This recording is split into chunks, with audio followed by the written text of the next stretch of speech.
Introductory take 4. Hi, I'm Robbie. And I'm Jody. Welcome to our introductory video to our web series, Mistakes Were Made. We have decided to do a little comedy series. In Anchorage, Alaska, where we live and reside. Yep. So we're going to take on some interesting topics, which we'll get to in a little bit. A little about me. I've lived here in Anchorage since 1990. Done a lot of creative stuff here and there. Was in a band for a long time. We started it in 2000, and we played up until the pandemic, where kind of everything shut down. Done some stage stuff too with Miss Jody here. That's kind of how we decided to. That's how we met was during some of that, and you know, I worked in a lot of different places. I work in construction now, but very theatrical. Yeah, construction is not theatrical at all. But I've always had, you know, different creative outlets, and so for a long time wanted to do comedy writing. It's something that, you know, I did a little bit on, you know, when we were together. Yeah. In the troupe. The troupe. And so, so this was kind of an opportunity to really expand on that. But tell us, Jody, a little bit about you. Hey, I'm Jody. I live in Anchorage, Alaska. I went to high school here. I went to college here, got my degree in theater and music and dance, and decided to live here and work here. So you might be wondering, can you work and live in Alaska on theater? Well, no, not by itself. So you have to have other jobs. And I've had many, many other jobs. But my true calling is being an actor, a teacher, an educator, and a director. So I have all these things that I need to get out there. So I thought the best way about separating myself from the regular world and really diving into my theatrical world was to buy a used furniture store. Of course. Because that's what you do. But after I bought this used furniture store, the pandemic hit, and so our doors were closed, and we had no real options. So our family, my husband and my kid and I, we were sitting there in an empty store going, well, what's the one thing that we need right now during this horrific time? And it's laughter. And so we started doing small sketch comedy commercials in our store that brought a lot of happiness to people. So I think that it was like always this meant to be thing to have this used furniture store and then to parlay it into all of our theatrical things. So we're using this store as the place for us to film our series and to do all of our art, this base place. Because again, like after the pandemic, I was working constantly on gigs and parties and events and everything, and then it all went away. Everything went away. But theater maintained, because all that we did was turn to theater during those times. So it just shows how powerful the art storytelling is. So that's why we honor this platform so much, is because we know how important it is for all of us. Yeah, no, exactly. That's a very good way to put it. And like I said, we need that creative outlet. And so this is going to be a way to really keep that fire going. Yeah. So and share it with you. Yeah, exactly. In this new way, whereas we've done everything on stage in front of an audience. Never have Robbie and I really gone further past that, further past Anchorage. And so to actually open the door to the world, in a sense, because that's where we are in the digital world, and to share it with a bunch of different people from a bunch of different places and perspectives is very exciting and very new to us. Yes, it is. So as we go on here, we will get into what this show is about. So sit back and enjoy. Yeah.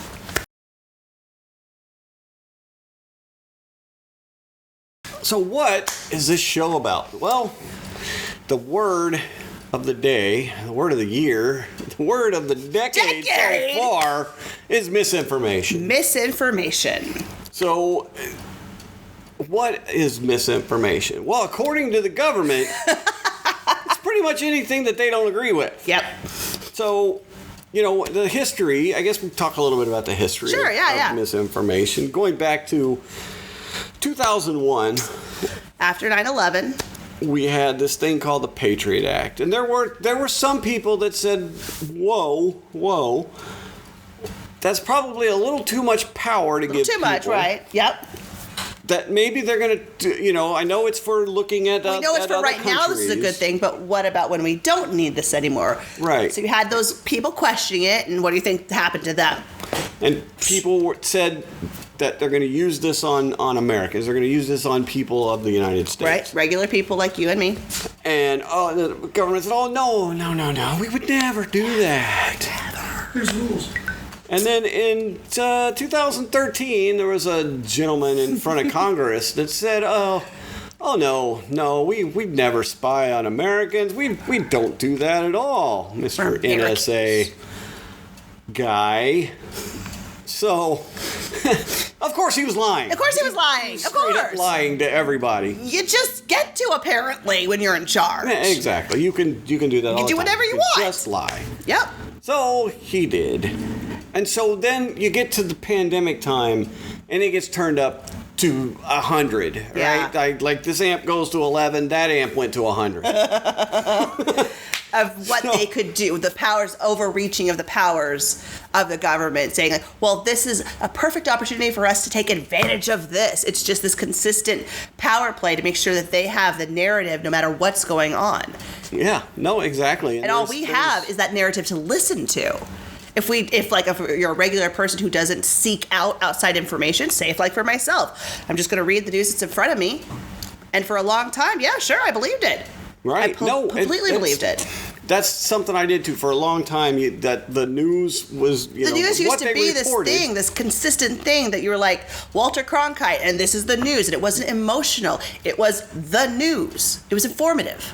Right, but there was always a narrative. You learn now. I have learned that there's always been a narrative. Yes. Right. So, and then we see stuff like like the independent journalists today, like Michael Schellenberger, Matt Taibbi, the guys that released this Twitter Files thing, which showed how embedded in just one social media company that the government is. Yeah. Like all of the working together, all of the coercion that our government did to just that one. And I read something interesting the other day that Facebook since 2016 has over 100 employees that are either former FBI, NSA, or CIA. Why does Facebook need that? Why? Exactly. Why? So our show, let's kind of turn this back to our show. So instead of being angry about all of this and scared and confused, we decided to do something about it. What can we do about it? Well, we can laugh at them. We can laugh at them. We can make fun of them. We can make fun of ourselves. We can make fun of this thing that we're living through. Everything that's going on right now. No, it's to the point where it's insanity. It's insanity. And people need to be laughed at. And we need to be able to figure out a path, again, together, I'm all about that, together, through this, and where we still all can maintain our identities and our voices and our beliefs and be cool that they don't match with yours. That's awesome. We love a mixed salad of people. We're not here to make anybody change their mind. We're there to make you have questions, have thoughts, but not to change your mind. That's for you to do. You're there to do the work for yourself. Exactly. We're to present the information. And then you get to decide. You get to decide what you do with it. So, hey. Awesome. So that's just a little bit about where we're going. But in the next segment here, we'll talk a bit more about, what we're going to do. So, Stay tuned. Stay tuned.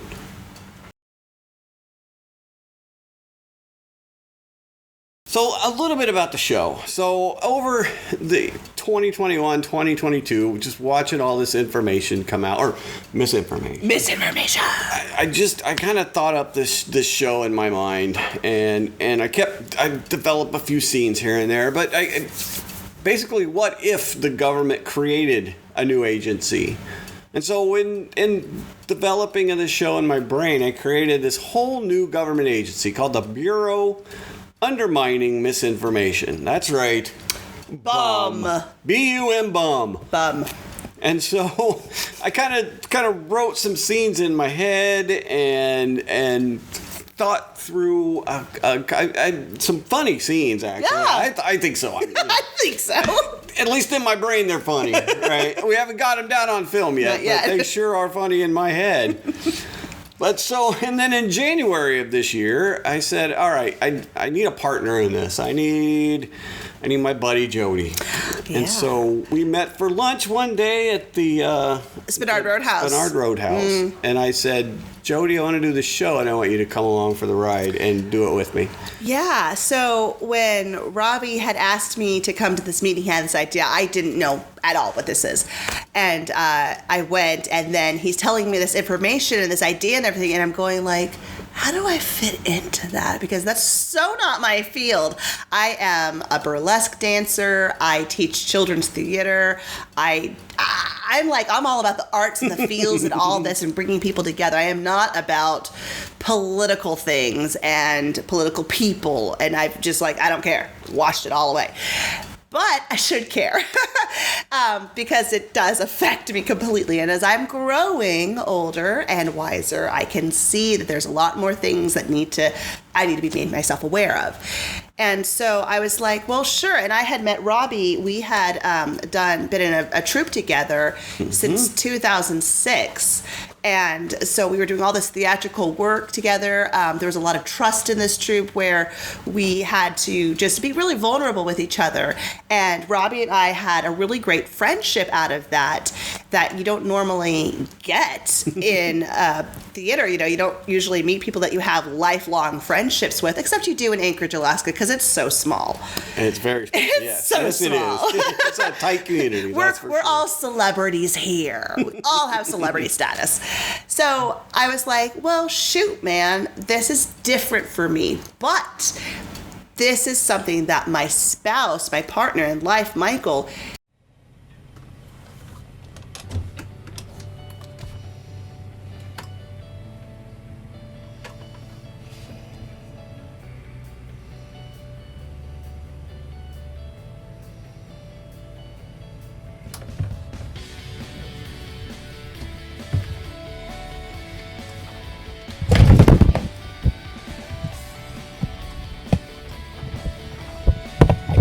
Did you know daydreaming on the clock is employee theft?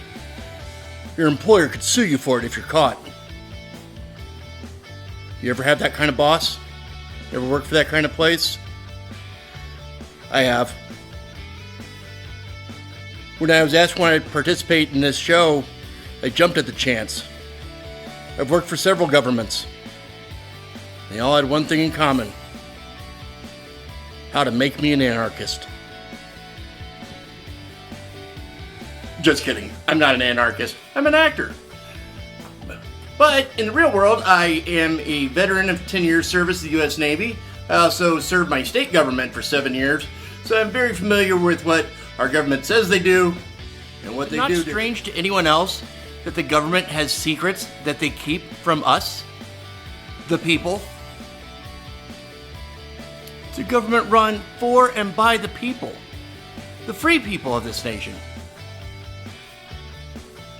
Take, for instance, the Kennedy assassination. It's been 60 years. They still won't give us the full story. It's classified. The reason the government classifies anything is because it could cause damage to the U.S. government if that information fell into the wrong hands. The Kennedy files are classified from us. We're the wrong hands, and we would somehow damage the government if we knew? What? To this day, the single bullet theory identified in the Warren Commission report of the Kennedy assassination is this government's position as to what actually happened. Physics 101 tells you that didn't happen. Totally kidding you. The truth is, I'm involved because I'm married to the assistant director and she said I had to be. That's the way it goes. And plus, I'm tall, which means I can hold the boom mic higher, which helps us all out. Enjoy the show. Is trying to educate to me every day. He's trying to tell me things. He's trying to show me things. And so I was like, whatever, no, la. Until, again, that final day when everybody's gone off the island. You go, where'd everybody go? And you're next. So I was like, you know what? Yeah, I'm in my 40s. I have a small business. let's do it. Let's do it. And so we started on this path of writing this show and getting into these things. And so the boys, have all the political information and all the things that they have, but what I get to show is the characters and the development of the story and how we have these actors that we picked here locally that are our dream cast, and all of our dream cast said yes. And that is so exciting when everybody is like, yeah, we want to work with you. No, exactly. They're starving too. They are starving to do something. They're all actors up here. So we are now at the point where we have the first episode written. Our pilot is written. And we've taken the winter, and it's taken a lot longer than we thought. Always does. When we met in January, we were gung-ho and we started going and we started writing. And then we realized this takes a while to develop this We stuff. met every single week, if not multiple weeks. Multiple times a week. But we've really kicked it into high gear now. But so we've developed these characters, and it's been fun, thinking about these characters and developing these characters over the winter and bouncing ideas back and forth and writing these different scenes. Yep. And like she said, we focus really hard on the first two episodes. Our pilot's going to be the first two episodes, and so we've really dialed that down. And then now it's time.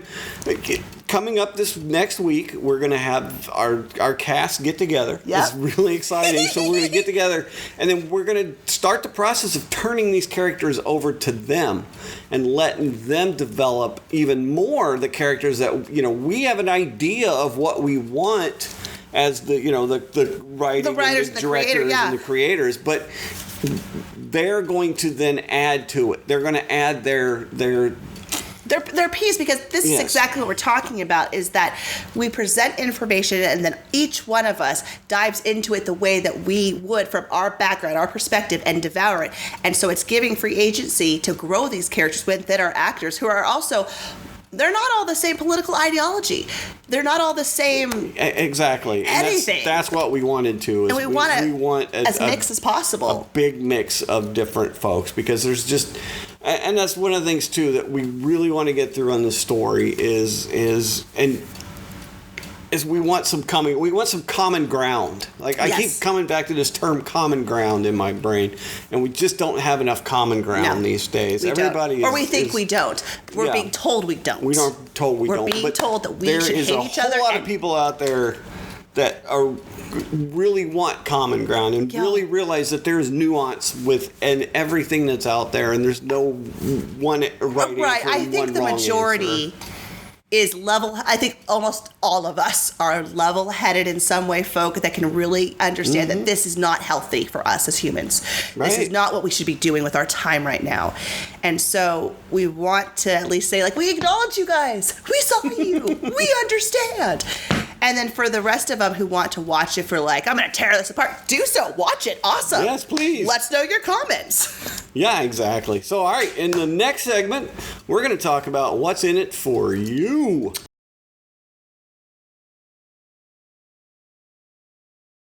Now, let's talk about how what's in it for the viewer, basically. But why? Why do you need to care what's in it for you?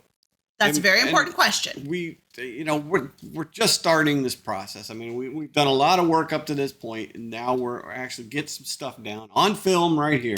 Yep. And so we want to take the viewer along for the entire ride. We want you to come along with us, because we need your support to do this. I mean, we're financing this whole thing on a shoestring budget, which is basically nothing. We're using the equipment that we have, the costumes that we own. Everything is really low budget. But we need the support, and we're hoping that we get these first two episodes, and you see that this is something of value. Yep. And it gives our viewers value, and then if they can return some of that value to us, because we'll say it, we need the viewers' support. Yep. We really do. And so in return for that support, we are going to give you more connection to your actors with these parts. We're going to be able to have more behind the scenes things, outtakes, just fun stuff to really feel connected along with us on this ride. Right. And, a lot of it's going to be free online, but for actually, for supporters, once we get these channels up and working, we have a locals right now, which is mistakesweremade.locals.com. And you can find us right there. You can support us right there. It's $5 a month to be a supporter. We're going to put some supporter only stuff up there once we get this going. So look for us there. Yep. So a lot of it will be coming at you very soon. Yes. But right now, this is kind of that start where we're getting you into bed with us, and here we go. Yep. Nope, we're going to take off. It's going to take off pretty quick. So yeah, look for us, locals, and then we're going to start. And what was that website again? For that, it is www.mistakesweremade.locals.com. Or if you go to locals.com, you can search for Mistakes Were Made. Mistakes Were Made. The production company behind it is called Northland Production Company, LLC. We did our LLC. Cool. We did it. Yeah. So, we're into this. And so, we're going to get some actor interviews. We're going to get some, like I said, some behind the scenes while we're filming, the table read coming up on Tuesday night. We're going to have some recording of that. Yep. So you'll kind of get an introduction to some of these actors and actresses. And it's You're going to fall in love with them. They're amazing people. No, we just have a really great cast, I think, to bring you along. So, and this is the new media right here. Mm-hmm. This is the new way that people are going to. These giant corporations. They're done. The time has passed, and it's now in the hands of the people, which is the best place it could be. Yeah, because the people should be the ones in charge. Exactly. Or the ones who are invested in this, and we should drive these buses, these ideas, these platforms with each other. Yeah, the thing that social media and these media companies has given us, it's given us an opportunity to put our work out there and not have to be, and not have to be found or discovered or anything. Why? Yeah. Do it yourself. Exactly. We did, Yep. It's something that is achievable now. Yep. And then what was it you said the other day that really stuck with me so much that I can't remember? No, it's like if you can do something, you should. So right there. In life, if you can do something, you should. And we're doing it. And we're doing it. Yep. And we're doing it for you and also for us, but really all of us. Yeah, exactly. It's time. So we really appreciate all the support that, that you guys are coming to us in the future. Thank you. Thank you for watching. Much. Thank you for watching, and keep an eye on this channel. We're going to have a lot more coming up in the near future very soon. Thanks, guys. So thank you.